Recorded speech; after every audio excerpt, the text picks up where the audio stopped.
علمنا وبه شيخنا الحبيب أبي محمد سليم الحفيظ وعلمنا وأسلافنا وأبونا الصالحون ويدخل نيتنا في نيتهم وعملنا في عملهم وأخلاقنا في أخلاقهم إلى حضرة النبي وآل النبي بسر الفاتحة.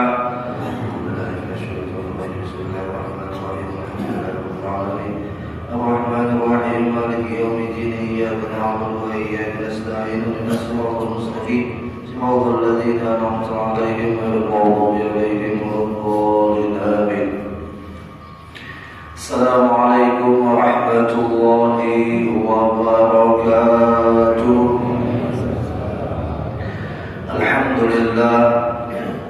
الحمد لله حمدا ينور به القلوب وينقيها به عن كل شرور. أشهد أن لا إله إلا الله وحده لا شريك له استوى في علمه الشهادة والغيوب. وأشهد أن سيدنا ونبينا محمدا عبده ورسوله الحبيب المحبوب.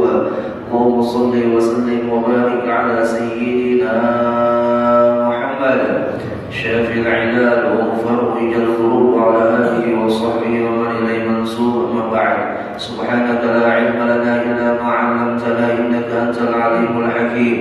لا حول ولا قوة إلا بالله العلي العظيم. نوينا التعلم والتعليم وتدبر وتذكير والنفع والانتفاع والإفادة والاستفادة والحث على التمسك بكتاب الله وسنة رسول الله صلى الله عليه وسلم والدعاء إلى الهدى والدلالة على الخير ابتغاء وجه الله مرضاته وقربه وثوابه. وقال المصنف رحمه الله تعالى ونفعنا بعلومه في الدارين آمين. إلى أن قال ربما استحيا العارفون. Berkata Imam Syekh Ahmad bin Muhammad Ibnu Athaillah As-Sakandari rahimahullah, terkadang ujar beliau orang arifin, orang yang ma'rifat kepada Allah itu malu ayyarfa hajatahu ila maula, yaitu mengangkat atau meminta atau mengatakan hajat-hajatnya kepada Tuhannya, liiktifaihi bimasyiatihi, karena sudah dicukupkan baginya oleh Allah dengan kehendak Allah. Fa kaifa la yastahi an yarfa'a ila khaliqati, maka bagaimana mungkin mereka tidak malu meminta kepada makhluknya Allah. Dengan Allah saja orang arifin ini malu meminta, karena mereka sudah meyakini seyakin-yakinnya bahwa Allah sudah mencukupkan daripada apa yang mau dia minta. Sebelum dia minta sudah Allah cukupkan. Alaihissallahu bikafin abdah, dalam Al-Quran, alaihissallahu bikafin abdah. Bukankah Allah sudah mencukupkan semua urusan hambanya di dalam perjalanan dunianya? Maka orang arifin ini malu minta kepada Allah, apalagi minta lawan makhluk Allah. Masya Allah, lawan Allah saja malu minta, apalagi lawan makhluk Allah. Artinya kalau lawan makhluk Allah ia malu minta, oleh sebab makhluk Allah ini tidak pantas untuk diminta. Lawan Allah yang jelas-jelas disuruh untuk meminta saja dirinya kepada Tuhan, yaitu kepada Allah, dia masih ada rasa malu. Namun di sini harus kita dudukkan orang arifin dalam memandang kepada jalannya Allah. Jadi orang arifin itu hanya memandang kepada jalannya Allah. Mereka tidak menyibukkan dengan berdoa, tapi menyibukkan dengan berzikir, menyibukkan dengan beribadah. Nah, ketika orang arif itu memandang kepada jamalnya Allah, maka mereka memperbanyak daripada meminta. Mereka hiasi doa-doa mereka sebagai jalan kehinaan diri mereka kepada Allah, menghiasi jalan mereka menuju Allah dengan kefakiran diri mereka di hadapan Allah. Itu apabila mereka memandang jamalnya Allah. Jadi orang arifin memiliki dua keadaan. Keadaan pertama, ketika dia memandang jalan Allah, mereka malu untuk minta. Bagaimana aku minta kepada Allah kalau Allah sendiri sudah tahu apa yang akan aku minta? Bagaimana aku bisa minta lawan Allah kalau saja aku minta itu pun ditolak? malu meminta. Masya Allah. Kita ambil contoh, saking baiknya si fulan itu, iya kan? Tanpa kita sebutkan permintaan kita sudah dikasihnya. Kita nggak pernah minta sesuatu kepada si fulan itu, cuma hari-hari si fulan tuh ngasih makanan, ngasih duit. Akhirnya pada satu ketika kita itu membutuhkan sesuatu kepada si fulan, hendak mengucapkannya subhan. Kenapa? Sebelum-sebelumnya sudah tahu saya si fulan ini tanpa diminta ini kasih. Kebijaksanaan si fulan ini sudah tidak diragukan lagi oleh kita. Kita misi kawan bijak, paham. Ya samanya ulumnya kita misi bini paham. Beda lagi ya. Ya kan, beda misi bini paham mau taat itu beda. Kalau taat sarang disuruh, kalau paham baru disuruh sudah ada. Nah itu. Ya kan. Namun yang kita misi bini paham, belum lagi kita hendak kopi sudah ada kopi di atas meja. Beda lagi ya. Yang sudah kawin lah, yang belum kawin mah hayatin loh. Ya. Begitu juga mau biar misi laki paham. Ya lo, kada biar handaki emas dijulungi emas. Himung ada bu, himung ada bu. Oh ada himung yang dijulungi emas lah. Artinya punya kita itu sudah tahu orang itu paham sebelum kita minta, jelas kita akan malu untuk meminta. Begitu juga orang arifin meyakini dan seyakin-yakinnya bahwa Allah itu maha memahami hambanya. Masa iya sih? Ya kan? Kita meminta kepada Allah dengan perasaan hati yang menganggap Allah itu pada paham, jadi harus dibilangin, harus dikasih tahu. Masa iya sih seperti itu? Kada kan? Karena Allah adalah maha yang memahami segala keadaan hambanya. Karena Allah itu sendiri yang menjadikan hambanya. Jadi orang arifin ketika memandang jalannya Allah, memandang keagungan Allah, memandang keagungan Allah, memandang kebesaran Allah, mereka malu untuk meminta. Lalu kalau mereka malu untuk meminta, apa yang mereka lakukan? Menyibukkan dengan zikir, menyibukkan dengan ibadah. Ujarnya, walaupun aku kadang meminta, aku sudah tahu. Maka yang aku gawi adalah sesuatu yang harus aku gawi. Yang caranya adalah zikir, ibadah, kebaikan-kebaikan yang ditebarkan kepada maslahat umat, disuruh bermuamalah, hablum minan nas, ya. Itu yang digawinya, sibuk dengan itu hingga mereka lupa meminta. Nah, ketika mereka tidak meminta kepada Allah, apakah kita bisa katakan mereka itu sombong dengan Allah? Jemaah, tidak.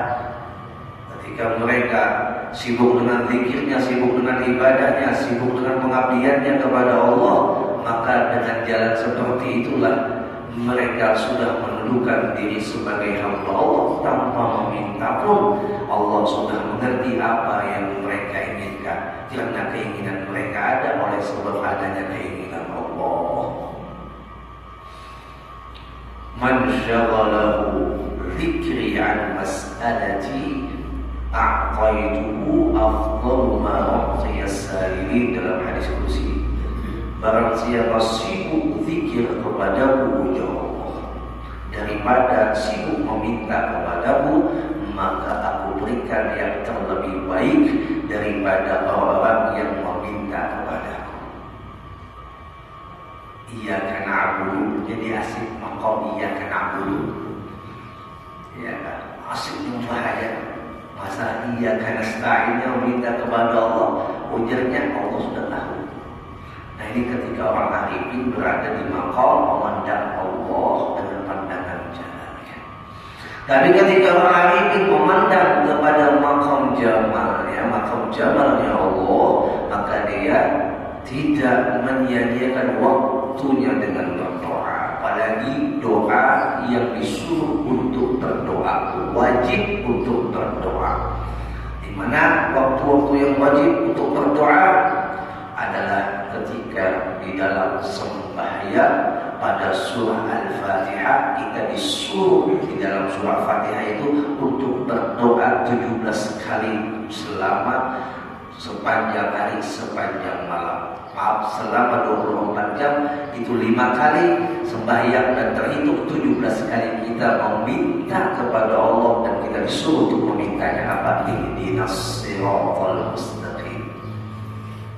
Kita disuruh meminta ihdinas siratal. Itu doa ya. Ya Allah, tunjukkanlah kami ke jalan yang lurus. Kalau bahasa lain, ya Allah, berikanlah hidayah kepada kami untuk bisa kami itu istiqomah. Mustaqim asal kata daripada kalimat istiqomah. Lurus, kada ke kanan, kada ke kiri. Kada peduli panderan orang kanan, kada peduli panderan orang kiri. Panderan orang kanan itu memuji kita, kada mempengaruhi ibadah kita. Panderan orang kiri mencaci kita pun kada mempengaruhi ibadah kita. Lurus, itu istiqomah. Dipuji kada tambah naik ibadah kita, dihina kada turun ibadah kita. Itu yang disebut dengan istiqomah. Munnya kita itu beramal dipuji bernaik, nah berjabungan. Ya, nah, ketika kita beribadah ada yang hina kita ambil beribadah, nah, berarti kita tuh orangnya beribadah karena mungkin dipuji manusia, yang ingin dipandang oleh Allah. Ya. Lalu ketika kita sudah paham bahwa orang arifin seperti itu keadaannya, keadaan yang pertama mereka memandang kebesaran Allah, keadaan yang kedua mereka memandang keelokan Allah yang ada pada dirinya, di mana kekurangan, kefakiran, kehinaan, ketidakdaya, upayaan yang ada pada diri si hamba menunjukkan bahwa dia seorang hamba, dan seorang hamba meminta, seorang hamba memohon. Nah, jadi kita yang belum sampai ke maqam arifin, biasanya ketika datang orang-orang arifin, orang-orang yang ahlul ma'rifah ini, mereka memahami keadaan kita sebagaimana mereka memahami keadaannya. Lalu mereka ajak kita untuk masuk dalam keadaan kita, bukan mereka memaksakan untuk masuk dalam keadaannya. Umpama seorang guru yang ngerti pelajaran yang akan disampaikan kepada muridnya, maka dia akan menyampaikan rumusan yang paling mudah buat muridnya, bukan memakai rumusan yang menurut pemahaman si guru yang bisa jadi itu tidak bisa dicerna oleh muridnya. Nah, begitulah orang arifin, begitulah orang ahlul ma'rifah ketika mereka datang di tengah-tengah kita, ketika mereka menyampaikan nasihat-nasihat mulia kepada kita, mereka akan berikan nasihat itu sesuai dengan kemampuan kita. Kita masih makan bubur, kadang dijuluki lagi makan nasi. Nah, itu lagi saja. Belum sampai lagi makamnya makan nasi, dijuluki makan bubur, udah makan. Justru makan nasi, justru tambahin lagi sambal, tambahin lagi kuah, tambahin lagi lauk pauknya, tambahin lagi terus sampai akhirnya tambahin lagi, ya kan? Masya Allah.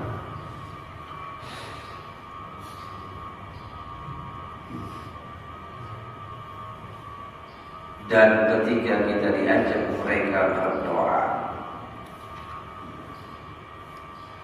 saat itu mereka menarik kita ke maqam hamba, di mana kita harus merasakan kefakiran diri di hadapan Allah.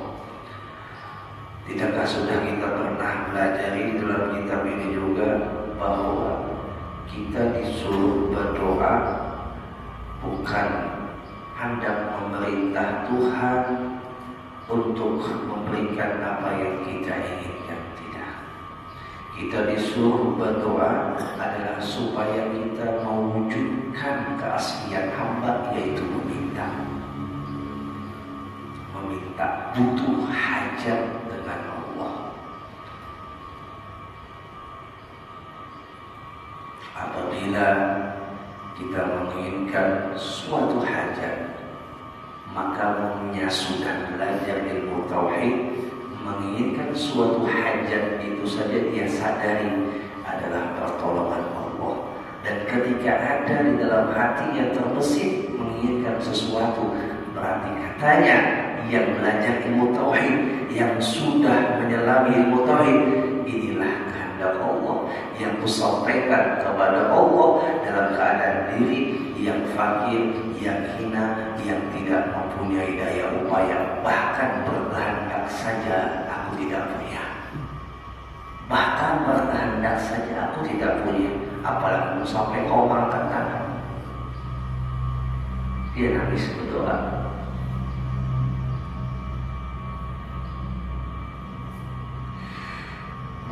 Pian diantari duit oleh orang yang pian muliakan, tapi cara mengantarnya melewati perantara, dengan pian langsung menerima itu duit dari tangan orang yang pian muliakan. Mana bahagianya? Mana bahagianya? Bahagia yang langsung. Lewat perantara kita berdoa, masalah lewat perantara malaikat menyampaikan kepada Allah, ya kan? Habis itu sampai doa kita diperkenankan oleh Allah, melewati perantara pulang sampai kepada kita. Beda dengan langsung, namanya tenggelam istighfar kepada Allah. Pada saat dia berdoa, kada ada lagi yang lain, kada ada lagi yang namanya perantara, kada ada lagi yang namanya makhluk, kada ada lagi yang namanya akhwat, adanya Allah. Seperti layaknya orang dua laki bini, ia minta lawan kekasihnya atau lewat perantara, langsung dijawab oleh kekasihnya, dijawab oleh Allah. Makanya Fatihah itu Bapak Ibu adalah munajat hamba kepada Tuhan tanpa perantara. Fatihah itulah munajat hamba kepada Tuhan yang tanpa perantara. Mulia yang mendengar setiap amalan apa saja, di situ ada bacaan Fatihah, ingat akan itulah yang disebut dengan munajat hamba kepada Tuhan tanpa hijab. Tapi kadang maaf, minta halal minta ridho, ketika ada habib, ada ulama, ada guru, ada siapa yang memimpin baca Ratibul Fatihah, dia tawassul, dia baca hajat-hajat yang disisipkan di awal-awal sebelum baca Fatihah, lalu kata sidin atau kata beliau Al-Fatihah, kita malah sayang.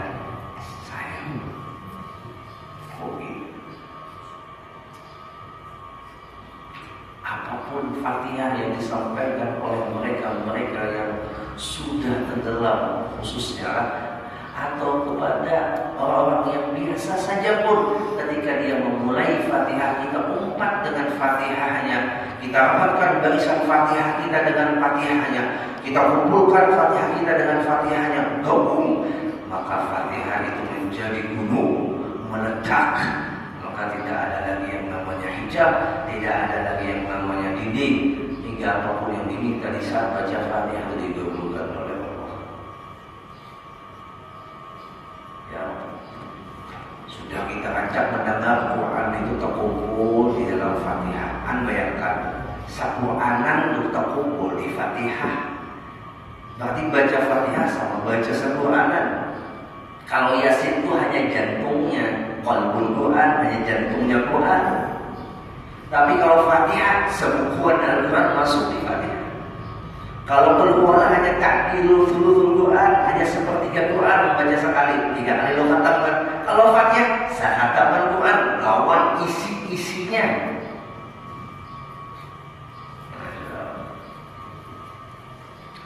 Kenapa Fatihah kita kadang lanjut? Tadi karena masyhad hati kita kurang, masyhad hati kita menganggap biasa. Lalu akhirnya apa yang terkandung di dalam Fatihah yang besar itu tidak kita dapatkan. Oleh sebab pandangan hati kita biasa. Coba kita memandang Fatihah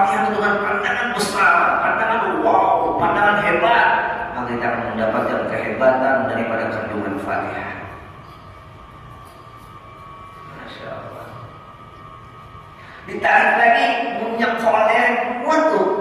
Baca Fatihah, Bismillahirrahmanirrahim, jangan tinggal berapa, itu paling terakhir itu. Bismillahirrahmanirrahim, jangan tinggal. Umpama kita tuh lagi kada kawan tuh, kada sempat juga baca Fatihah, Bismillahirrahmanirrahim, jangan tinggal. Jangan Fatihah, terhimpun pula di Bismillahirrahmanirrahim. Masya Allah. Bismillahirrahmanirrahim, ada terbaca lagi. Kalau terhimpun kepada berubah, seorang ada mapan lagi, tidak ada mapan ya, kadang masuk di makam itu lagi, lalu ucap bikana makana biyakunu ma yakunu idza aradallahu syai'an wa yaqulu lahu kun fayakun. Ya, salahnya kawan atap dua bidang, aku tetap bihadam ya. Ada digagayakan ya. Bapak Ibu jamaah rahimakumullah wa azabakumullah. Lalu ketika orang arifin itu mereka malu untuk berdoa kepada Allah, ingat akan dari malunya bukan karena mereka sombong kepada Allah, tapi malunya karena mereka memandang kebesaran Allah yang selalu memahami hambanya walaupun tanpa diminta. Sebelum diminta, Allah sudah tahu dengan apa yang diinginkan oleh hambanya atau apa yang ingin diminta. Nah, kembali lagi kepada pembahasan bahwa orang-orang yang berdoa kepada Allah tadi, orang-orang arifin yang mengajak kita untuk berdoa kepada Allah tadi dengan memandang diri yang hina, menundukkan hamba di hadapan Allah. Lalu yang kedua adalah liimtithalil amar, karena melaksanakan perintah Allah. Kenapa jadi pian berdoa? Maka Allah sudah tahu hajat pian. Jawabannya imtithalul amar, melaksanakan perintah Allah. Allah yang suruh aku berdoa, ud'uni astajib lakum, berdoalah kepadaku niscaya aku kabulkan. Lalu dalam bahasa orang yang memandang kepada jamalnya Allah, nyatakan tadi ada dua pandangan. Orang yang berada di makom memandang kepada jamalnya Allah, itu ketika berdoa dia memandang aku hendak ini, berarti menandakan Allah sudah siapkan kado itu. Cuma kapan Allah kasih kepada kita, Allah yang tahu kapan siap kita untuk menerimanya. Allah yang tahu kapan siap kita untuk menerima. Umpama inilah hari-hari yang terbesit, yang dia minta, yang dia hajatkan kepada Allah. Ya Allah, mudah-mudahan punya rumah. Karena Masya Allah, kontrak harus dikirakan bulanan sakit kepala, ya kan? Ada bulanan lagi ini harus ada kontrak. Wah ini dikirakan 3 bulan sekali, ada yang setahun sekali, ya kan? Mendagung bayarnya. Bulanan masih gawat, dikirakan wah ini yang ampun rumah menyewakan ada hak bulanan sekali 3 bulan sekali, mah mendagung sekali bayar, sakit kepala. Mana anak-anak pas bulan sekolah, habis nambah ada kawan lagi. Makan beras diolah bubur campur apa-apa. Indomie campur gelap pokoknya dikanyang banget. Lalu biar hari-hari minta ya Allah, ulun hendak rumah ya Allah, hendak rumah. Kada boleh kan kita minta rumah, kada boleh kan kita minta dunia, kada boleh kan kita minta materi-materi yang ada di dunia. Jawabannya bagi kita yang kelas awam tidak ada larangan, dan kita minta seperti itu, kita dudukkan bahwa Allah akan berikan kepada kita ketika Allah sudah menyiapkan diri kita untuk menerimanya.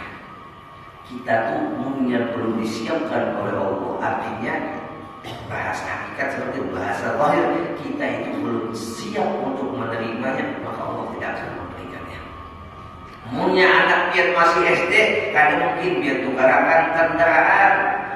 Walaupun anak biar bertangsa menangis, mahamu-hamu, tukarakan kendaraan. diujar pian sebagai kuitan karena pian paham anak pian itu belum pantas pakai kendaraan, maka ada pian tukarkan kendaraan. Bukan berarti pian kadang memberi anak pian kendaraan, bukan berarti pian kadang berduit, tapi karena pian memikirkan anak pian itu kada pantas. Begitu juga kita ketika minta sesuatu, Allah tidak memberi saat kita minta, bukan berarti Allah itu kada pun memberi, bukan berarti Allah itu pelit, jangan sampai ke itu. Bukan berarti Allah itu kada paham dengan keadaan kita, bukan. Allah paham dengan keadaan kita, maka Dia tidak kasih pada saat itu karena kita belum siap untuk menerimanya. Mungkin kita dikasih, ya, dan kita belum siap untuk menerimanya, yang ada membuat diri kita tambah jauh dengan Allah. Sampai ada yang bertanya begini, ya Syekh, katanya Allah memiliki sifat Rahman dan Rahim, kenapa Allah jadikan neraka? Kalau Allah kuasa saja jadikan surga satu tanpa neraka, biar semua makhluknya masuk ke surga. Masa ada sih orang sayang lawan yang disayanginya itu jika bakal dimasukkan ke neraka? Masa ada sih? Maka jawabannya Bapak Ibu, orang garing dikasih makanan apa aja yang kada merasa. Orang garing dimasukkan ke surga dia kada merasakan nikmat surga. Pahamnya Pak? Paham? Lalu adanya neraka buat tumbuh rasa, digempleng di neraka, dihukum di neraka. Kalau dia masih membawa kalimah la ilaha illallah Muhammadur Rasulullah, tapi karena dia tidak sempat taubat, tidak sempat istighfar, tidak sempat untuk menutup perjalanan akhirnya dengan cara yang terbaik, cara yang bagus, matinya dalam keadaan maksiat, umpama dia dimasukkan ke dalam neraka agar disembuhkan dulu penyakitnya, lalu setelah diangkat dimasukkan ke surga biar dia bisa menikmati surga. Sayangnya Allah itu bukannya mukanya Allah. Coba pian garing dijuluki makanan nyaman, ya kan disembuhkan, pian malah makanan aja dijuluk apa maknanya makanan nyaman? Awak pian masih garing, mau liuk pian pahit, mau rasa pian dada, umpama pian kena COVID juluki macam-macam makanan, apa manfaatnya makanan? Kada berasa. Lalu apa? Obat terbaik kita yaitu mengobati penyakit kita biar makanan itu terasa nikmat. Begitulah orang-orang maksiat dimasukkan oleh Allah ke neraka biar penyakitnya hilangan. Lalu diangkat, dimandikan, masuk ke surga biar bisa merasakan nikmatnya surga.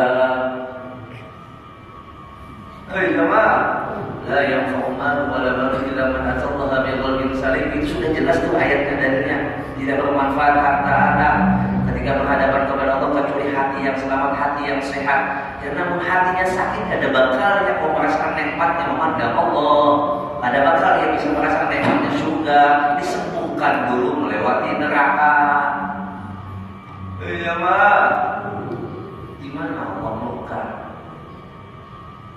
dalam bahasa hakikat Allah memang sayang dengan kita, tapi cara menyayangi Allah kepada kita itu beda dengan keinginan kita. Sama kita mengharapkan kadang-kadang begini, mau Allah tuh sayangnya lawan adik, lawan kita enggak pilih sayang. Padahal Allah menyayangi adik karena kita sudah tidak dahulu disayangi sendiri.